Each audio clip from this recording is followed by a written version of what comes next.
Okay, simulan natin sa isang tanong na medyo mabigat. Pero sigurado akong sumagi na rin sa isip mo to. Posible ba talaga na magkaroon ng, alam mo yon, free will, pero wala na yung mismong option na gumawa ng masama? Yung parang perpekto na ang pagpili. Oo. Paano kung yung kasalanan hindi na talaga isang choice? Ito, pag-uusapan natin yung ideyang yan gamit ang isang set ng very specific na theological materials na binigay mo sa amin. At sa unang tingin, parang may influence to from a Korean Christian perspective, di ba? Kasi nilalatag niya step by step ang isang cosmic plan para tuluyang mawala ang kasalanan. At hindi by force, yun ang mahalaga. Yun nga, hindi sa pilitan, through understanding. So, ang misyon natin ngayon, himayin natin ang lohika sa likod ng planong to. Handa ka na? Ready na. Ang ganda ng framework na to kasi gaya ng sabi mo, may proseso. Hindi siya basta magic. At ang simula ng lahat, ayon sa mga materyales, ay pagkatuto. Okay, yun. Magsimula tayo dyan. Pagkatuto sa pamamagitan ng karanasan. Anong ibig sabihin yan? Hindi naman siguro to parang classroom, di ba? Hindi. Malayo. Ang inilalarawan sa teksto ay isang malawak universal na karanasan. Sinasabi rito na lahat ng nilikha, tao man o anghel, makikita nila, masasaksihan nila yung pinakamatinding resulta ng pagsuway. Paano? Inilalarawan ito bilang parang pagtanaw sa Hades. Nakikita nila yung absolutong pait, sakit at pagkasira. Lahat ng yon dulot ng paglabag sa utos ng Diyos. So parang isang scared straight program on a cosmic scale? Na, tingnan nyo, itong mangyayari pag sumuway kayo. Ganun ba? May elementong ganyan, oo. Pero mas malalim pa. Hindi lang siya pananakot. Kumbaga, isa siyang A-B test para sa buong universo. A/B test? Oo. Sa side A, nakikita nila yung resulta ng pagsuway. Chaos, pagdurusa. Tapos sa side B, ipinapakita kung ano yung nawala, yung kaayusan, yung kaligayahan na dapat sana nandoon. At dito nila raw lubusang maiintindihan na yung dalawang pinakadakilang utos. Ibigin mo ang Diyos at ibigin mo ang iyong kapwa. Yun, dito nila makikita na hindi yun basta mga patakaran. Ito pala yung mismong operating system para sa buhay at kaligayahan. Okay, gets. So, natututo sila the hard way, kumbaga. Nakita na nila yung pinakamasamang resulta. Pero paano nila malalaman na yung pag-ibig talaga yung solusyon? Kasi 'di ba, madaling sabihin 'yan. Pero kung nakita mo na ang sobrang tinding pagdurusa, kailangan mo siguro ng mas matinding patunay. Dito na ba pumapasok yung tungkol sa krus na nabanggit sa materials? Eksakto. Kung yung Hades ang nagpakita ng problema, yung krus, ayon sa teksto, ang nagpapakita ng solusyon. At hindi lang solusyon, kundi yung ebidensya. Ah, okay. Binibigyan ito ng central role.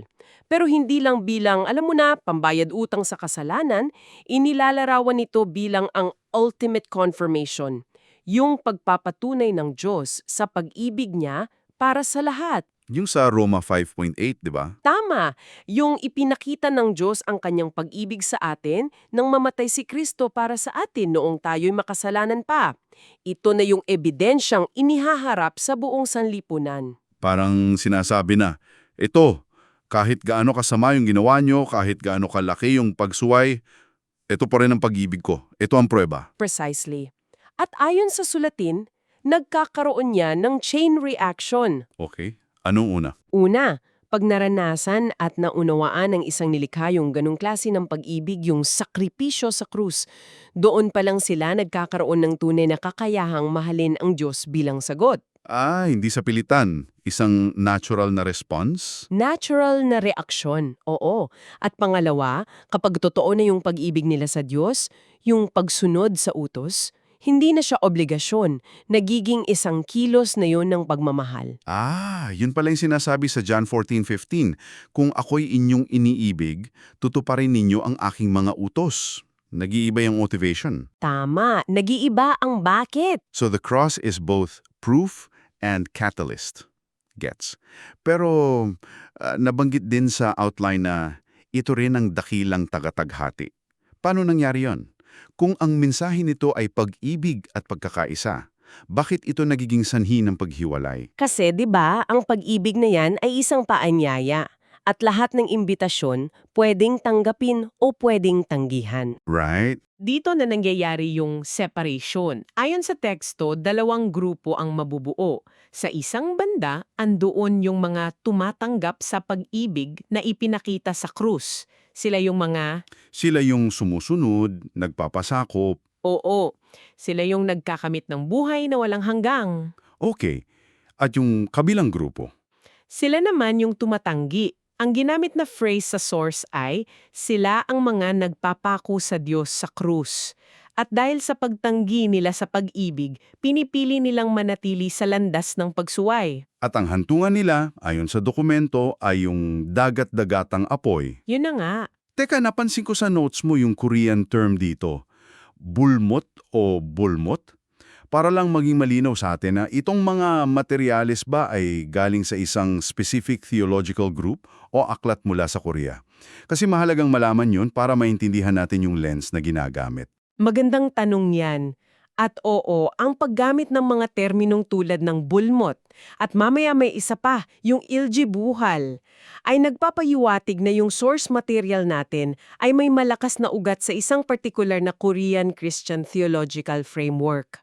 Okay, so bulmot is literally lake of fire. Oo, fire pond. At mahalagang tandaan to, tinitingnan natin ang lohika sa loob ng partikular na sistemang ito. Hindi ito isang general survey ng buong Kristyanismo. Salamat sa paglilinaw. So, may specific lens tayo. Okay. So, meron ng pagkatuto mula sa pagdurusa.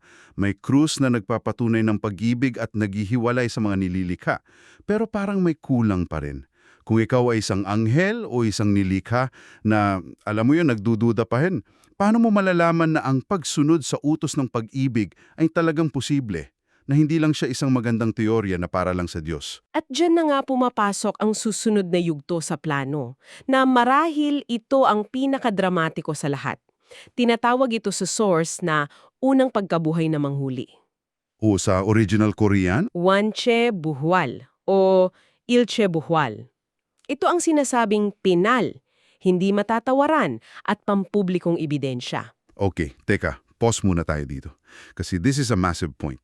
So sinasabi ng source na ang muling pagkabuhay ng mga martir ay parang isang cosmic legal case. Ito yung Exhibit A na ipapakita sa buong universo. Pero sino yung audience? Mga anghel? Mga taong nabubuhay pa? Bakit kailangan ng ganitong public demonstration? Ang ganda ng logic na inilatag sa materials mo dito eh. Ang audience, lahat. Lahat ng nilikhang may isip. At yung dahilan kung bakit kailangan ng demonstration para sagutin yung pinakamatandang kasinungalingan sa universo. Ano yon? Yung ideya na ang utos ng Diyos ay sobrang bigat at imposibleng sundin ng mga nilikha lang. Ah, okay. So ito yung lohika, sunod-sunod. Una yung foundational premise. Ang kamatayan ay kabayaran ng kasalanan. Yung sa Romans 6:23. Okay, standard yan. Gets. Pangalawa, yung claim. Ang perpektong pagsunod sa utos, yung dalisay na pag-ibig sa Diyos at sa kapwa, ay siyang nagagapi sa kapangyarihan ng kasalanan. At dahil doon, nagagapi rin ito ang kamatayan. So kung ang kamatayan ay resulta ng kasalanan, at may isang taong nagapi na ang kasalanan dahil sa perpektong pag-ibig, theoretically, hindi siya dapat mamatay o manatili sa kamatayan. Eksakto. At dyan papasok ang pangatlong punto, ang prueba. Ang unang pagkakabuhay na mag-uli ay para sa mga martir, mga taong namatay dahil sa pananampalataya nila. Yung kanilang muling pagkakabuhay, yun ang pisikal na patunay. Patunay na sa pamamagitan ng kanilang pag-ibig at pagsunod, nagapi nila ang kasalanan. At, bilang resulta, nagapi rin nila ang kamatayan. Wow, okay. Ngayon ko lang na-gets yung full weight niyan. So, hindi lang to gantimpala para sa mga martir. Ito pala ay isang public demonstration para kumbinsihin ang mga nagdududa. Parang sinasabi ng Diyos, tingnan ninyo, A real-life proof of concept. mga tao sila tulad ninyo. Pero dahil sa pag-ibig, nalagpasan nila ang kamatayan. Posible pala. Totoo pala ang utos ko. Iyan mismo ang punto. Iyan ang selyo sa katotohanan ng utos. Ito yung sandali kung kailan lahat ng pag-aalinlangan, uigushim. Sa Korean, uigushim, yung salitang ginamit sa source para sa doubt. Uigushim? Oo, dito na tuluyang nawawala ang lahat ng uigushim. Kasi may ebidensya na. Hindi na to usapin ng paniniwala lang. Naging usapin na ito ng nakita. Sige, napatunayan na ang utos, nakita na ng lahat yung Exhibit A, wala nang pwedeng mag-alinlangan. Anong kasunod? Anong epekto nito sa isip at puso ng mga natitirang nilikha? Kung maalala mo, yung pinakaunang kasalanan sa Eden, nagsimula sa duda, 'di ba? Talaga bang sinabi ng Diyos? Oo, tama. Doubt was the entry point. Laging yon ang lamat sa relasyon. So kapag tuluyan nang naalis ang lamat na yan, yung pag-ibig ng mga nilikha para sa Diyos, nagiging ganap. Buo, perpekto. Wala nang takot, wala nang pag-alinlangan, puro tiwala at pagmamahal na lang. Okay.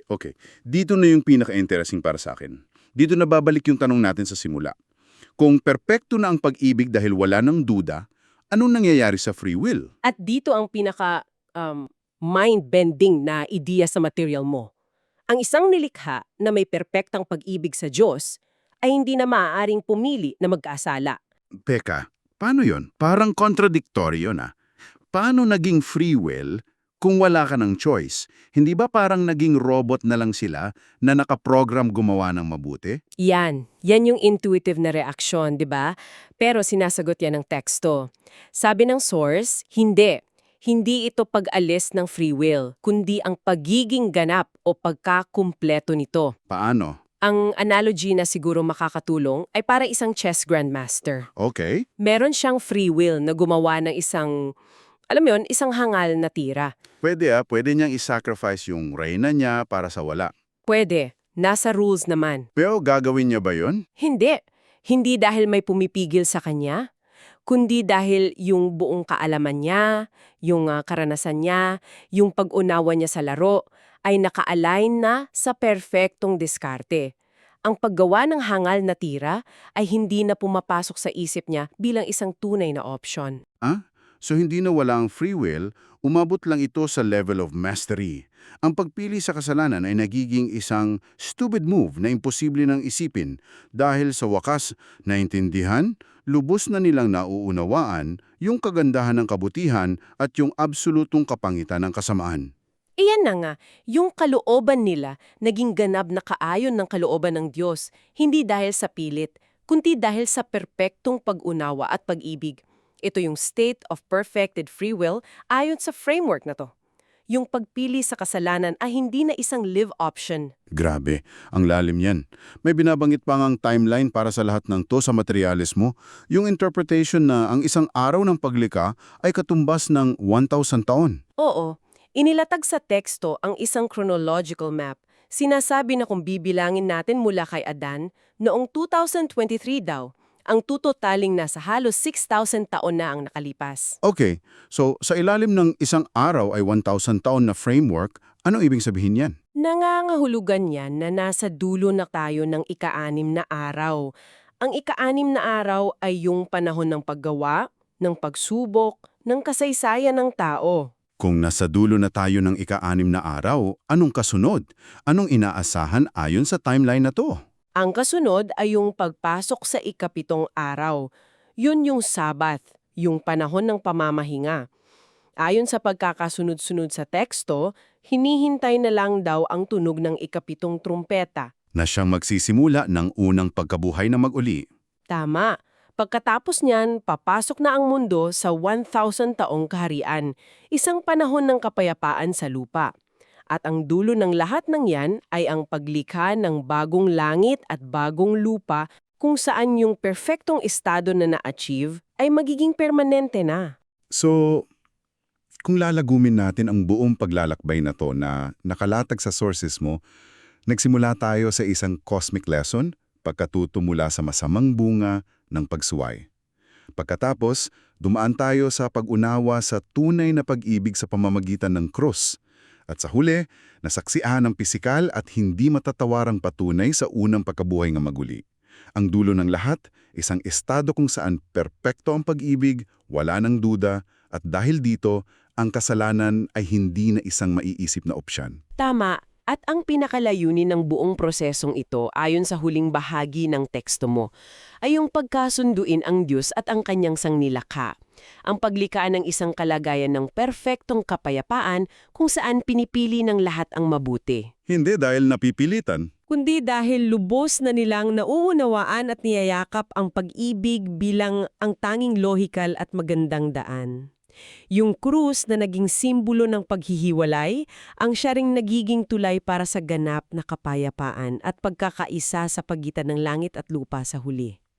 At ito nga siguro ang iiwan naming tanong para pag-isipan mo, base sa lahat ng ito, inilalarawan ng teksto ang malayang kalooban na nagiging ganap kapag ang opsyon na magkamali ay nawawala na. Hindi dahil sa pagbabawal, kundi dahil sa perfectong pag-unawa. Mananatili pa bang isang tunay na pagpili ang isang bagay kung ang alternative ay naging imposible ng isipin dahil sa iyong kaalaman at pagkatao? Ano nga ba talaga ang ibig sabihin para sa free will na maging perfect?